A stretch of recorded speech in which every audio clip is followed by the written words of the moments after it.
क्या कुछ कह रहे हैं आप? मेरे मित्र भाई विजय कुमार सिन्हा जी, भाई सम्राट चौधरी जी, बिहार सरकार के मंत्रीगण, सांसदगण, विधायकगण, अन्य जनप्रतिनिधि, देश के कोने कोने से जुड़े सभी महानुभाव और जमुई के मेरे प्यारे भाई और बहनों,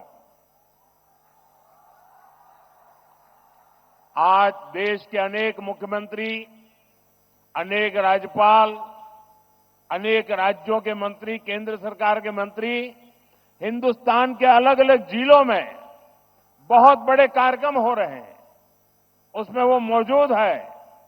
मैं उन सबका भी स्वागत करता हूं और वर्चुअली हमारे साथ जुड़े देश के करोड़ों करोड़ों मेरे आदिवासी भाई बहनों को भी मैं यहां से प्रणाम करता हूं।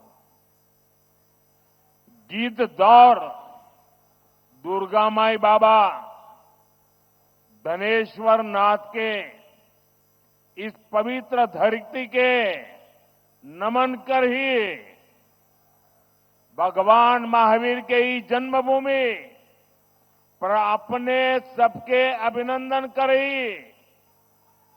आज बहुत ही पवित्र दिन है। आज कार्तिक पूर्णिमा है, देव दीपावली है और आज गुरु नानक देव जी का 555वां प्रकाश पर्व भी है। मैं सभी देशवासियों को इन पर्वों की बधाई देता हूं। आज का दिन हर देशवासी के लिए एक और वजह से ऐतिहासिक है। आज भगवान बिरसा मुंडा की जन्म जयंती है। राष्ट्रीय जनजातीय गौरव दिवस है। मैं सभी देशवासियों को और खास तौर पर अपने आदिवासी भाई बहनों को जनजातीय गौरव दिवस की बधाई देता हूं। मुझे बताया गया है कि इन पर्वों से पहले जम्मू में पिछले 2-3 दिन बहुत बड़े पैमाने पर यहां के लोगों ने स्वच्छता का अभियान चलाया है। प्रशासन के लोग, उन्होंने भी स्वच्छता के अभियान का नेतृत्व किया। हमारे विजय जी तो यहां डेरा डाल करके बैठे थे। भारतीय जनता पार्टी के कार्यकर्ताओं ने भी स्वच्छता का बहुत बड़ा अभियान चलाया। यहां के नागरिकों ने, युवकों ने, माताओं बहनों ने खुद ने भी इसको आगे बढ़ाया। इस विशेष प्रयास के लिए मैं जमुई के लोगों की भी बहुत बहुत सराहना करता हूं। साथियों, पिछले वर्ष आज के दिन मैं धरती आबा बिरसा मुंडा के गांव उलीहातू में था। आज उस धरती पर आया हूं जिसने शहीद तिलका मांझी का शौर्य देखा है। लेकिन इस बार का ये आयोजन और भी खास है। आज से पूरे देश में, और चलिए बड़ी खबर का रुख करेंगे। दिल्ली के सराय काले खां चौक का नाम बदला गया है। भगवान बिरसा मुंडा के नाम पर अब चौक का नाम रखा है। ये बड़ी जानकारी, बड़ी खबर। दिल्ली के सराय काले खां चौक का नाम बदला है। भगवान बिरसा मुंडा के नाम पर अब चौक का नाम रखा गया है। आज जयंती भी है और ऐसे में आज ये नाम बदला गया है। ये अपने आप में बहुत खास। दिल्ली के सराय काले खां चौक का नाम बदलकर भगवान बिरसा मुंडा के नाम पर चौक का नाम रखा गया है। ये बड़ी खबर, इस वक्त की बड़ी जानकारी।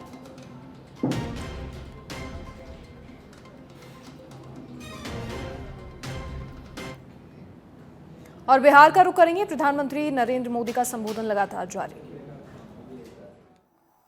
मैं सभी का अभिनंदन करता हूं।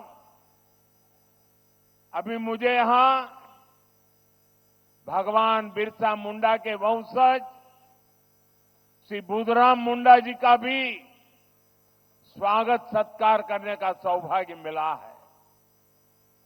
सिद्धो कान्हो जी के वंशज श्री मंडल मुर्मू जी का भी मुझे कुछ दिन पहले ही सत्कार करने का सौभाग्य मिला था। उनकी उपस्थिति से इस आयोजन की शोभा और बढ़ गई है। साथियों, धरती आबा बिरसा मुंडा के इस भव्य स्मरण के बीच आज 6,000 करोड़ रुपए से अधिक की परियोजनाओं का शिलान्यास और लोकार्पण हुआ है। इनमें मेरे आदिवासी भाई बहनों के लिए करीब 1.5 लाख पक्के घरों के स्वीकृति पत्र है। आदिवासी बच्चों का भविष्य संवारने वाले स्कूल है, हॉस्टल है, आदिवासी महिलाओं के लिए स्वास्थ्य सुविधाएं हैं, आदिवासी क्षेत्रों को जोड़ने वाली सैकड़ों किलोमीटर की सड़कें हैं, आदिवासी संस्कृति को समर्पित म्यूजियम है, रिसर्च सेंटर है। आज 11,000 से अधिक आदिवासी परिवारों का अपने नए घर में देव दीपावली के दिन गृह प्रवेश भी हो रहा है। मैं सभी जनजातीय परिवारजनों को इसके लिए बहुत बहुत बधाई देता हूं। साथियों, आज जब हम जनजातीय गौरव दिवस मना रहे हैं, आज जब हम जनजातीय गौरव वर्ष की शुरुआत कर रहे हैं, तब ये समझना भी बहुत जरूरी है कि इस आयोजन की आवश्यकता क्यों हुई। ये इतिहास के एक बहुत बड़े अन्याय को दूर करने का एक ईमानदार प्रयास है। आजादी के बाद आदिवासी समाज के योगदान को इतिहास में वो स्थान नहीं दिया गया जिसका मेरा आदिवासी समाज हकदार था। आदिवासी समाज वो है जिसने राजकुमार राम को भगवान राम बनाया। आदिवासी समाज वो है जिसने भारत की संस्कृति और आजादी की रक्षा के लिए सैकड़ों वर्षों की लड़ाई को नेतृत्व दिया। लेकिन आजादी के बाद के दशकों में आदिवासी इतिहास के इस अनमोल योगदान को मिटाने की कोशिशें की गई। इसके पीछे भी स्वार्थ भरी राजनीति थी। राजनीति ये कि भारत की आजादी के लिए सिर्फ एक ही दल को श्रेय दिया जाए, लेकिन अगर एक ही दल, एक ही परिवार ने आजादी दिलाई तो भगवान बिरसा मुंडा का उल गुलान आंदोलन क्यों हुआ था? संथाई कोल क्रांति क्या थी? क्या हम महाराणा प्रताप के साथी उन रणबांकुरे भीलों को भूल सकते हैं क्या? कौन भूल सकता है सह्याद्री के घने जंगलों में छत्रपति शिवाजी महाराज को ताकत देने वाले जनजातीय भाई बहनों को? कौन भूल सकता है अल्लूरी सीताराम राजू जी के नेतृत्व में आदिवासियों द्वारा की गई भारत माता की सेवा को तिलका मांझी, सिद्धू कानो, बुधु भगत, तीरथ सिंह, तेलंखरिया, गोविंद गुरु, तेलंगाना के रामजी गौंड, एमपी के बादल भोई, राजा शंकर शाह, कुंवर रघुनाथ शाह, मैं कितने ही नाम लूं। टंट्या भील, नीलांबर पीतांबर, वीर नारायण सिंह, दिवा किशुन सोरेन, जात्रा भगत, लक्ष्मण नाइक, मिजोरम की महान स्वतंत्रता सेनानी रोपुई लियानी जी, राजमोहिनी देवी, रानी गाइडिनल्यू, वीर बालिका कालीबाई, गोंडवाना की रानी दुर्गावती, ऐसे असंख्य असंख्य मेरे आदिवासी, मेरे जनजातीय शूरवीरों को कोई भुला सकता है क्या? मानगढ़ में अंग्रेजों ने जो नरसंहार किया था, हजारों मेरे आदिवासी भाई बहनों को मौत के घाट उतार दिया गया था। क्या हम उसे भूल सकते हैं? साथियों, संस्कृति हो या फिर सामाजिक न्याय, आज की ये एनडीए सरकार का मानस कुछ अलग ही है।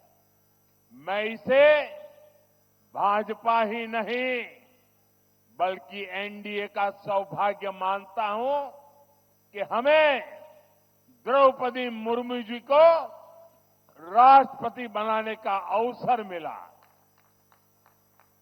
वो देश की पहली आदिवासी राष्ट्रपति है।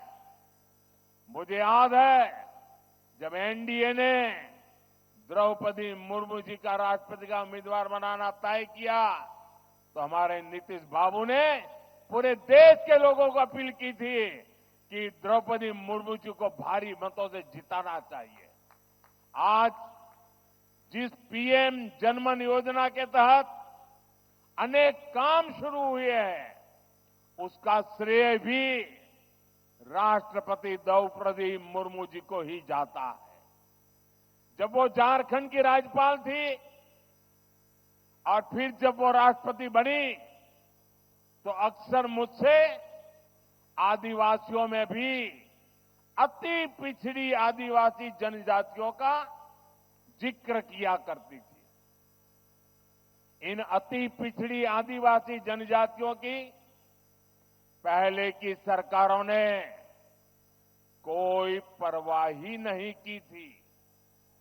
इनके जीवन से मुश्किलें कम करने के लिए ही 24,000 करोड़ रुपए की पीएम जनमन योजना शुरू की गई।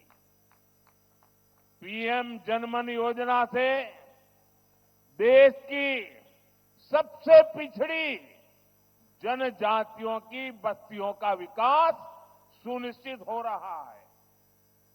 आज इस योजना को 1 साल पूरा हो रहा है। इस दौरान हमने अति पिछड़ी जनजातियों को और आज जो इको टूरिज्म की एक परिकल्पना बनी है वो संभव होगा और तब पलायन बंद हो जाएगा, पर्यटन बढ़ता जाएगा। साथियों, हमारी सरकार ने आदिवासी विरासत को सहेजने के लिए भी अनेक कदम उठाए हैं। आदिवासी कला संस्कृति के लिए समर्पित अनेक लोगों को पद्म पुरस्कार से सम्मानित किया गया है। हमने रांची में भगवान बिरसा मुंडा के नाम पर विशाल संग्रहालय की शुरुआत की और मेरा तो आग्रह है हमारे सभी स्कूल के विद्यार्थियों ने भगवान बिरसा मुंडा का ये जो संग्रहालय बना है उसे जरूर देखना चाहिए, स्टडी करना चाहिए। आज मुझे खुशी है कि आज मध्य प्रदेश के छिंदवाड़ा में बादल भोई म्यूजियम और मध्य प्रदेश में ही जबलपुर में राजा शंकर शाह, कुंवर रघुनाथ शाह संग्रहालय का उद्घाटन हुआ है। आज ही श्रीनगर और सिक्किम में 2 आदिवासी रिसर्च सेंटर का भी उद्घाटन हुआ है और आज ही भगवान बिरसा मुंडा जी की याद में स्मारक सिक्का और डाक टिकट जारी किए गए हैं। ये प्रयास देश को आदिवासी शौर्य और गौरव की निरंतर याद दिलाते रहेंगे। साथियों, आदिवासी समाज का भारत की पुरातन चिकित्सा पद्धति में भी बहुत बड़ा योगदान है। इस धरोहर को भी सुरक्षित किया जा रहा है और भावी पीढ़ी के लिए नए आयाम भी जोड़े जा रहे हैं। एनडीए सरकार ने लेह में national institute of Sowa Rigpa की स्थापना की है। अरुणाचल प्रदेश में north eastern institute of Ayurveda and folk medicine research को अपग्रेड किया गया है। डब्ल्यूएचओ का global centre for traditional medicine भी भारत में बन रहा है। इससे भी भारत के आदिवासियों की परंपरागत चिकित्सा पद्धति देश दुनिया तक पहुंचेगी। साथियों, जनजातीय समाज की पढ़ाई, कमाई और दवाई, इस पर हमारी सरकार का बहुत जोर है। आज डॉक्टरी हो, इंजीनियरिंग हो, सेना हो, एरोप्लेन पायलट हो, हर प्रोफेशन में आदिवासी बेटे बेटियां आगे आ रहे हैं। ये सब इसलिए हो रहा है क्योंकि बीते दशक में स्कूल से लेकर उच्च शिक्षा तक आदिवासी क्षेत्रों में बेहतर संभावनाएं बनी है। आजादी के 6-7 दशक बाद भी देश में एक ही सेंट्रल ट्राइबल यूनिवर्सिटी थी। बीते 10 सालों में एनडीए ने, इस सरकार ने 2 नई सेंट्रल ट्राइबल यूनिवर्सिटी देश को दी है। इन वर्षों में अनेक डिग्री कॉलेज, अनेक इंजीनियरिंग कॉलेज, दर्जनों आईटीआई आदिवासी बाहुल्य जिलों में बने हैं। बीते 10 साल में आदिवासी जिलों में 30 नए मेडिकल कॉलेज भी बने हैं और कई मेडिकल कॉलेज पर काम जारी है। यहां जमुई में भी नया मेडिकल कॉलेज बन रहा है। हम देश भर में 700 से अधिक एकलव्य स्कूलों का एक मजबूत नेटवर्क भी बना रहे हैं।